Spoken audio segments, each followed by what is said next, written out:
नमस्कार, मैं हूं पुनीत पाठक और आप देख रहे हैं मध्य प्रदेश की बात। बहुत स्वागत है आप सबका। मध्य प्रदेश बीजेपी की बहुप्रतीक्षित टीम वीडी शर्मा सामने आ चुकी, घोषित हो चुकी।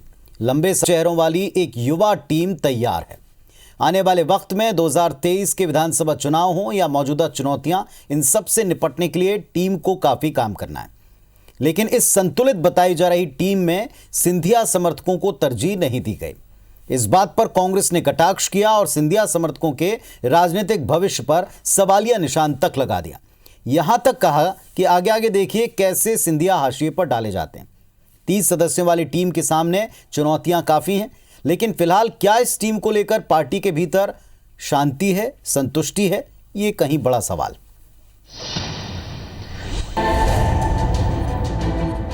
पांच महामंत्री, 12 उपाध्यक्ष, 12 मंत्री, 7 मोर्चा अध्यक्ष और 1 मीडिया प्रभारी।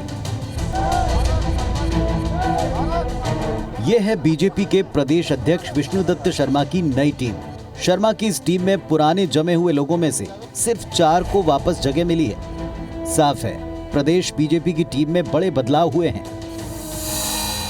टीम बीडी में सिंधिया समर्थकों में से केवल मदनलाल कुशवाहा को जगह मिली। मंत्रिमंडल में इस वक्त सिंधिया समर्थक 9 विधायक मंत्री हैं, जबकि सिंधिया समर्थक 3 विधायक चुनाव हारने के बाद मंत्रिमंडल से बाहर हो चुके हैं और फिर से अपनी जगह बनाने की जुगत में हैं। संगठन में सिंधिया समर्थकों को जगह न मिलने पर कांग्रेस को लगे हाथ एक बड़ा मुद्दा मिल गया है। और भारतीय जनता पार्टी जितना भी हो सकेगा सिंधिया जी को धीरे धीरे अलग इसी तरह से करती जाएगी। एक तरह से कहना चाहिए क्वारंटाइन कर देगी। ये इन लोगों की पॉलिसी होती है। पूर्व में भी जितने लोग गए भारतीय जनता पार्टी में, चाहे वो लक्ष्मण सिंह जी गए या राकेश चतुर्वेदी और जितने भी गए, उन सबका हश्र हमने देखा है। पिछले साल मार्च महीने में जब ज्योतिरादित्य सिंधिया ने कांग्रेस छोड़कर बीजेपी का दामन थामा, तो उनके साथ साथ कई समर्थकों ने भी पाला बदल लिया। मंत्रिमंडल विस्तार में तो सिंधिया को उनकी पूरी हिस्सेदारी दी गई, लेकिन अब संगठन में उनकी भागीदारी दिखाई नहीं पड़ रही। आने वाले दिनों में अभी निगम मंडल, प्राधिकरणों में नियुक्ति और नगरीय निकाय चुनाव होना है। ऐसे में फिर सिंधिया समर्थकों को मौका मिल सकता है। हालांकि आधिकारिक तौर पर बीजेपी अध्यक्ष ये साफ कर चुके हैं कि पार्टी में अब कोई किसी का समर्थक नहीं, जरूरत के मुताबिक सबका इस्तेमाल होगा। सिंधिया जी भारतीय जनता पार्टी के अभिन्न अंग हैं, सम्मानीय राज्यसभा के सदस्य हैं। उनके साथ जो मित्र आए वो तो भाजपा के वरिष्ठ लोग हो गए हैं। तो उनमें से भी कौन कहाँ सब अब भाजपा है, कोई व्यक्ति नहीं है किसी का। तो भारतीय जनता पार्टी में जो आवश्यकता है वो निर्णय भाजपा करती है और आगे भी करेगी। इस बीच ज्योतिरादित्य सिंधिया 3 दिनों के ग्वालियर दौरे पर हैं।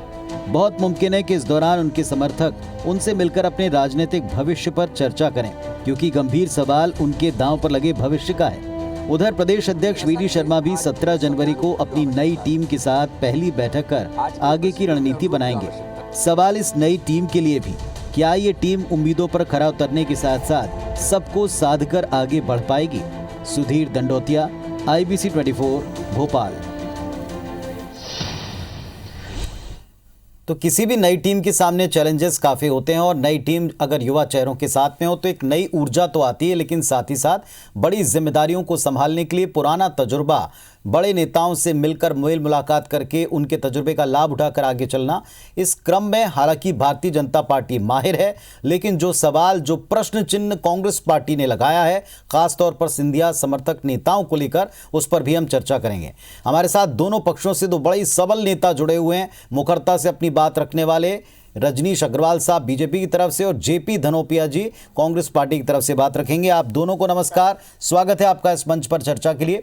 नमस्कार। रजनीश अग्रवाल साहब, एक संतुलित टीम है, युवा टीम है और ऊर्जावान टीम है। प्रदेश अध्यक्ष क्लैरिफाई कर चुके हैं कि आप सब बीजेपी के हैं और बीजेपी सबका इस्तेमाल अपने हिसाब से करेगी, जिसकी जब आवश्यकता होगी जहां। लेकिन कांग्रेस पार्टी बार बार कह रही है कि कमिटमेंट तो पूरा कर दिया सिंधिया के साथ, लेकिन धीरे धीरे करके आप उनको और उनके नेताओं को साइडलाइन करेंगे।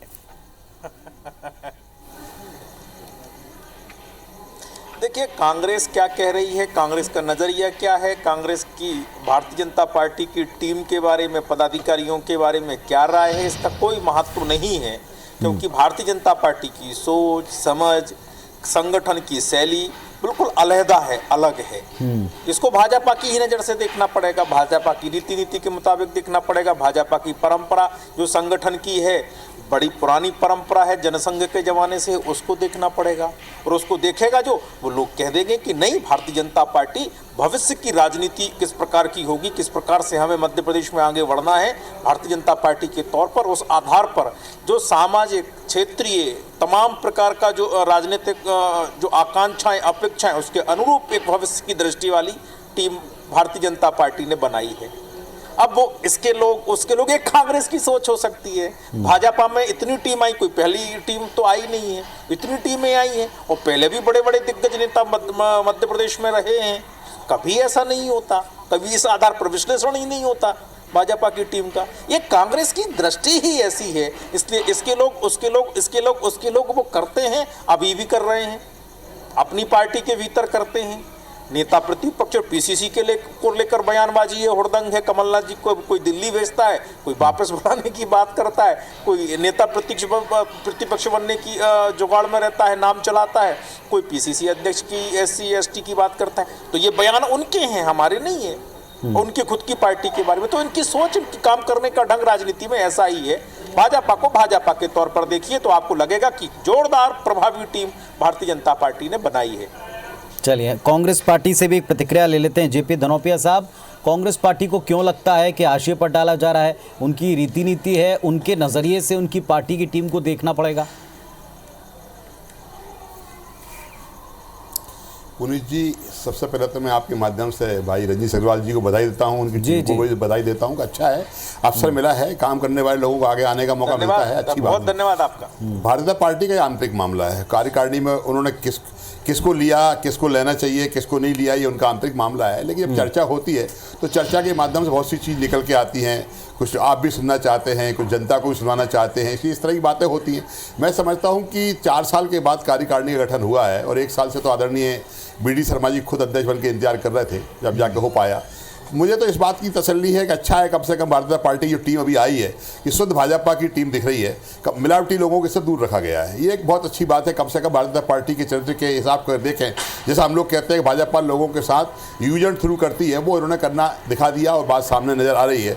और दूसरी बात यह है कि जो मैं समझ पाता हूँ कि ये सौदे की सरकार रही, सौदे की पार्टी, सौदे का संगठन है। तो सौदे में हर चीज़ लिखित में होती है, जवानी होती है, लेकिन सौदे तो हो ही जाते हैं। तो जब ये पिछले दिनों आपने देखा होगा कि मंत्रिमंडल का पुनर्गठन हुआ, सिर्फ 2 ही मंत्री लिए गए, सिंधिया जी कोटे के, बाकी बेचारे सब खड़े रह गए, ताकते रह गए, कहीं कुछ नहीं हो पाया। तो अभी हो सकता है कि सौदा ये रहा होगा, भाई संगठन से कोई मतलब नहीं है कि आपको संगठन के बारे में ज़्यादा आइडिया नहीं है, संघ की पृष्ठभूमि आपकी नहीं है, तो आपको हम सत्ता में देंगे। अभी कारपोरेशन वगैरह और निगम मंडल बहुत सी जगह खाली पड़ी हैं, हो सकता है सिंधिया जी के ही लोग आपको नजर आए। इसलिए ये कहना बहुत जल्दबाजी है कि सौदा सौदा है और सौदे की सरकार, सौदे के संगठन के बारे में कुछ नहीं कह सकते। मुझे तो ऐसा लग रहा है कि सौदे के अनुसार अब जो लाभ के पद हैं वो सब सिंधिया जी के लोगों को मिलना है, ये तय है। तो अगर ऐसा है जैसा आप बता रहे हैं खुद धनोपिया जी, तो तब तो बहुत बेहतर संतुलन बीजेपी ने साधा, तब तो बहुत बेहतर काम किया। फिर क्यों आप ये कहते हैं कि धीरे धीरे करके ये पार्टी की नीति रही है कि वो भाजपा के लोगों को, पक्षों का बहुत जिम्मेदारी से उपयोग कर रहे हैं। मैं वही कह रहा हूँ, भाजपा के लोग,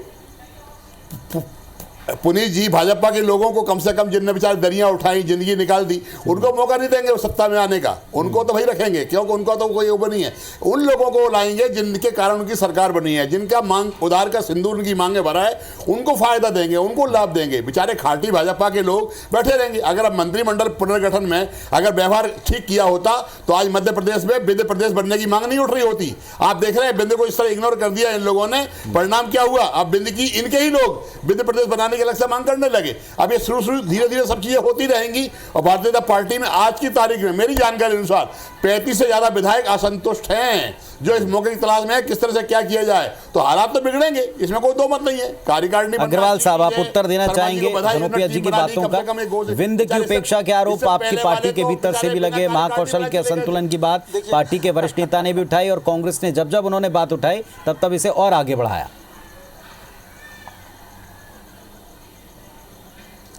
देखिए, कांग्रेस जिस प्रकार की बातें सरकार को लेकर करती है, पहले जब उपचुनाव थे तो कई प्रकार की आशंकाएं इसी कांग्रेस ने खड़ी की थी और इन्हीं जो प्रत्याशी थे 28 विधानसभा उपचुनाव में उसी दौरान की थी ऐसा हो जाएगा, वैसा हो जाएगा। हुआ क्या?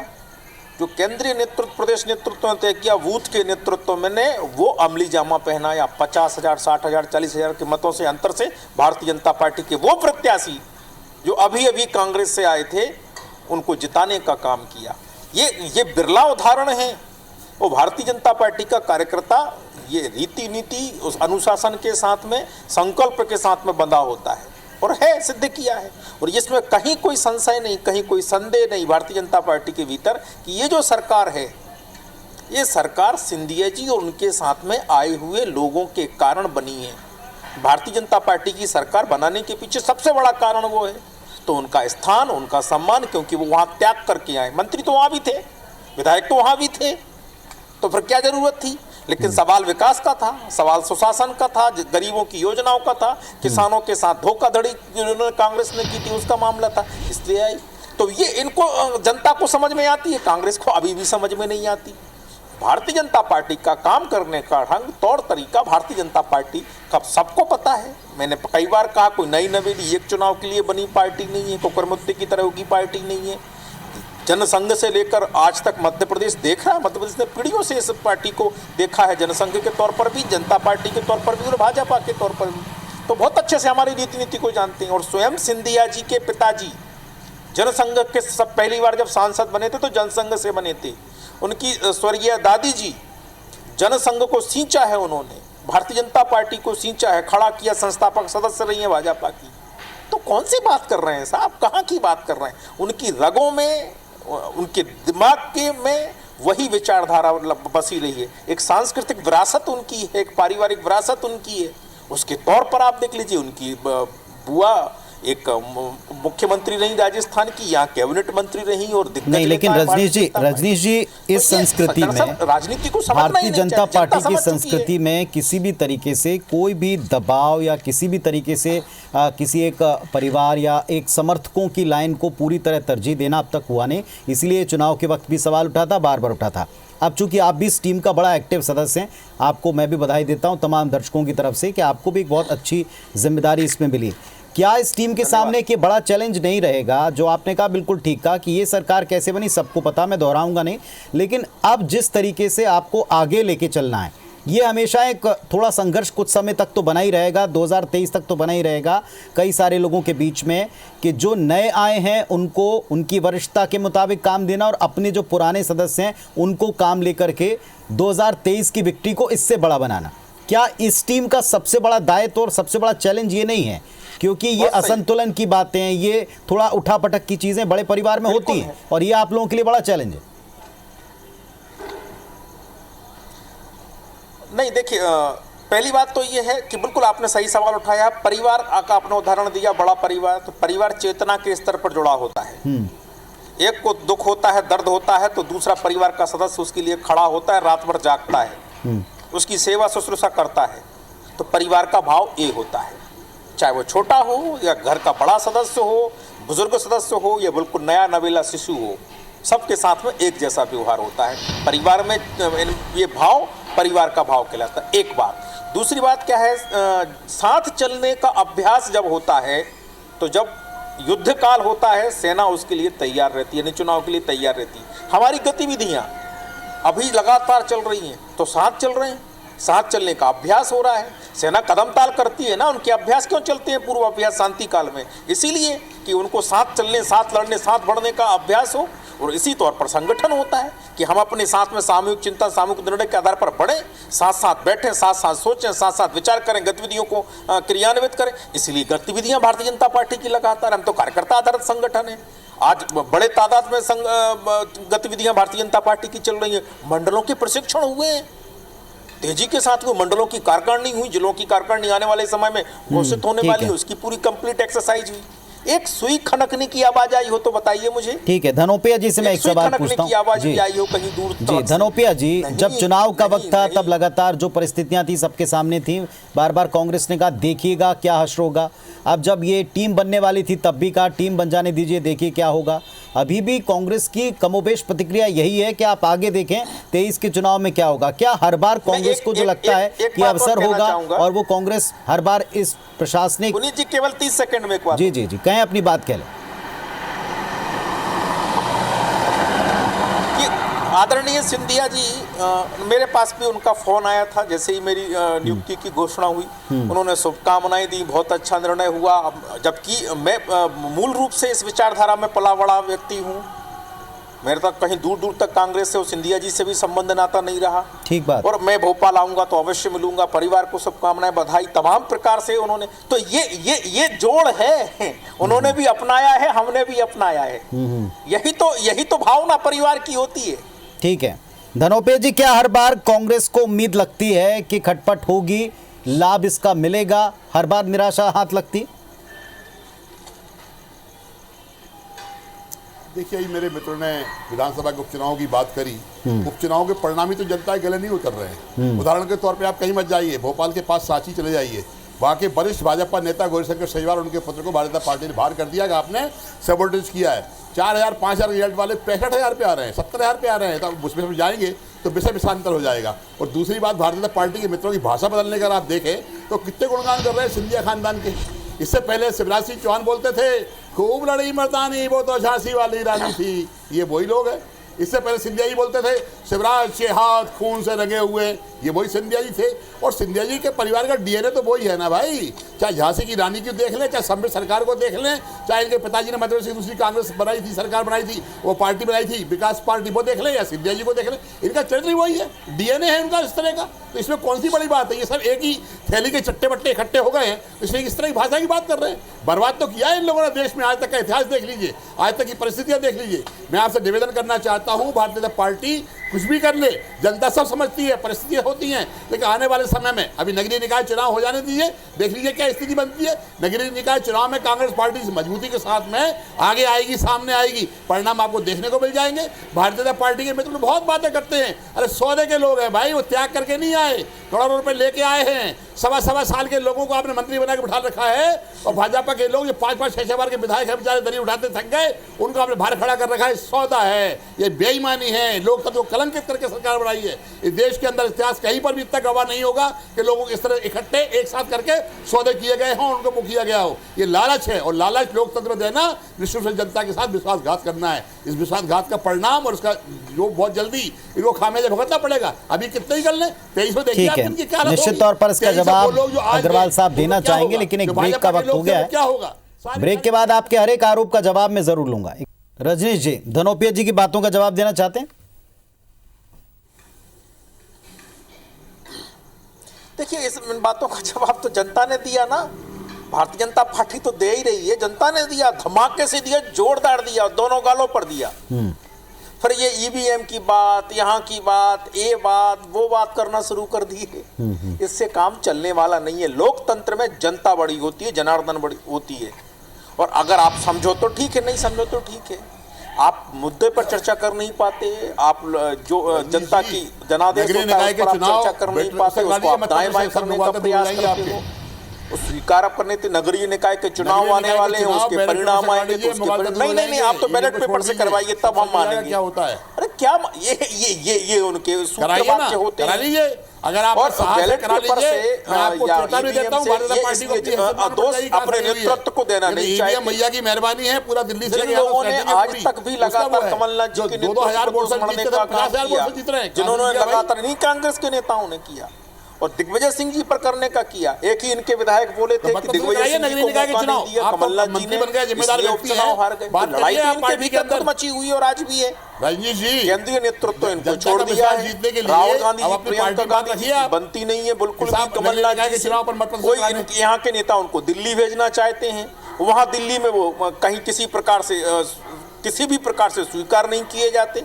तो ये लड़ाई इनकी अपनी है, ये इसको दोष नहीं देना चाहते, क्योंकि दरअसल ये शुतुरमुर्ग की तरह व्यवहार कर रहे हैं, जो अपना सर छिपाने का काम कर रहा है। और जनता बखूबी जान चुकी है, समझ चुकी है जिस प्रकार का नेतृत्व। अभी कह रहे थे आप 35 विधायक है। अरे भैया, भारतीय जनता पार्टी के साथ है, बड़ी तादाद में आज भी आने को तैयार है। वो तो अभी हमने स्टे लगा रखा है, कि रोक मत रखा है, नगरीय निकाय का जरूरत चुनाव। ऐसी है नहीं। बोलो ना, तो धड़ाधड़, एक बार तो बोलो, जहां हाथ रखो कराइए वहां, ना, बोलिए ना, कम से जहां कम। हाथ रखो वहां वो विधायक ईवीएम को छोड़ के ऐसे कराएंगे? अरे एक बार नहीं करा सकते आप लोग, और ये कांग्रेस आप लोगों का ईवीएम के अलावा गुजारा ही नहीं है। लग रहा है जब तक ईवीएम है तब तक आप ही सत्ता में हो। लग रहा है, और उनका भविष्य जो आप लोगों ने मैनेज किया हुआ है ना, के वो अपने आप पूरी दुनिया देख रही है। कांग्रेस पार्टी चलने की नो ईवीएम नो इलेक्शन, ये है आपका सिस्टम। कांग्रेस कैसी आप तो चलेगी? चाहते हैं आज यो भाई, का जिंदगी स्कूल भर में वो पढ़ने करोगे। वाला बच्चा भी जानता है, क्योंकि वो उनसे मैच करता है, तो वो भी समझता है कि कांग्रेस कैसी चलेगी। अरे साहब, राहुल गांधी जी सारी बातें आ रही हैं और मध्य आपको प्रदेश में ईवीएम के कैसी चल कारण। रही है, वो भी आपको पता है। राजेश जी, तो ये सब जगह सारी से बातें नकारे हुए ईवीएम के कारण आ रही हैं हैं, आपको। नकारे हुए हैं, जनता ने बुरी ईवीएम तरह पे से तो छोड़ो पराजित नगरीय इनको निकाय किया में, है। फिर देखो और आप। जनता ने जब जवाब दिया है तो हम तो बार बार देते ही रहे हैं इन लोगों को। अभी आप हो जाओगे पराजित अगर आप मत से करा लोगे तो। इनकी नीयत में भी खोट है। मत किसानों से ने चुनाव देखा, करा लोगे तो महिलाओं आप ने पराजित देखा, हो जाओगे भाई। आदिवासियों ने देखा, एक साहस तो करो। अनुसूचित जाति ये जनजाति आरोप ना तो नए हैं और ना ही इन आरोपों पर जो जवाब दिए जा रहे हैं वो पहली बार दिए जा रहे हैं। जनता डिसाइसिव होती है, जनता निर्णय लेती है, यहाँ जनता ही जनार्दन है, इसमें कोई शंका नहीं। लेकिन एक बात जो इस टीम के सामने, जो आज का हमारा प्रमुख विषय है कि इस टीम के सामने की चुनौतियां और सवाल बहुत सारे हैं। 3 सवाल हैं, चूंकि आप इस टीम के एक एक्टिव मेंबर हैं इसलिए सीधे तौर पर आप इसका जवाब दे सकते हैं। पहली बात यह कि भारतीय जनता पार्टी के कुछ वरिष्ठ नेता हैं, जैसे बिश्नोई जी हैं, जैसे सुमित्रा ताई का पिछले दिनों एक बयान आया था जो थोड़ा सा निराशाजनक या थोड़ा सा चौंकाने वाला हो सकता है कि मेरी कौन सुनता है। तीसरी तरफ शेजवार जी के इलाके में जो कुछ भी हो रहा, वहाँ भी कई तरीके के पहले भी आरोप लगते आए हैं, कितनी सच्चाई आप बेहतर जानते हैं। क्या इस टीम की ये जवाबदारी नहीं होगी कि इतने पुराने क्षत्रप उनको भी, उनकी नाराज़गियों को दूर करके आप आगे बढ़ें, क्योंकि इनको छोड़ा भी नहीं जा सकता और इनके बिना किन्हीं चीज़ों की परिकल्पना भी नहीं की जा सकती, पहला। दूसरा, आने वाले चुनाव में ये जो एक बड़ा खेमा आपके साथ में है, उनकी महत्वाकांक्षाएं और उसका बोझ पार्टी पर पिछले दिनों भी दिखा है और आगे भी रहेगा।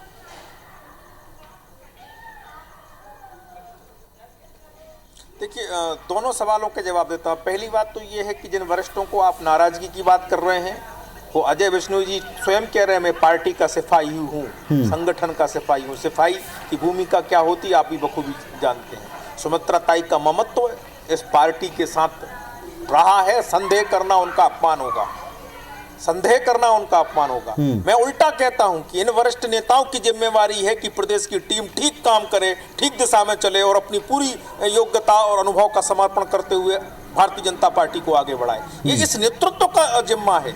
जो वरिष्ठ नेतृत्व जो आप कह रहे हैं, पूर्व मंत्री होंगे, वरिष्ठ विधायक होंगे, सीनियर नेता रहे हैं, जो भी हैं, वो इस टीम को आगे बढ़ाने का काम करेंगे। हम लोग उनके मार्गदर्शन में, उनके बताए हुए रास्ते पर रजनीश जी वो कह रहे हैं ना, एक कह रहे हैं कि वो इलाका फड़फड़ा रहा, उड़ नहीं पा रहा, दूसरी तरफ ताई कह रही है कि इंदौर की उपेक्षा नहीं होना चाहिए, मंत्रिमंडल में भी उपेक्षा नहीं होना चाहिए। बच्चों को संभालने का काम करते हैं, अनुभव साझा करते हैं।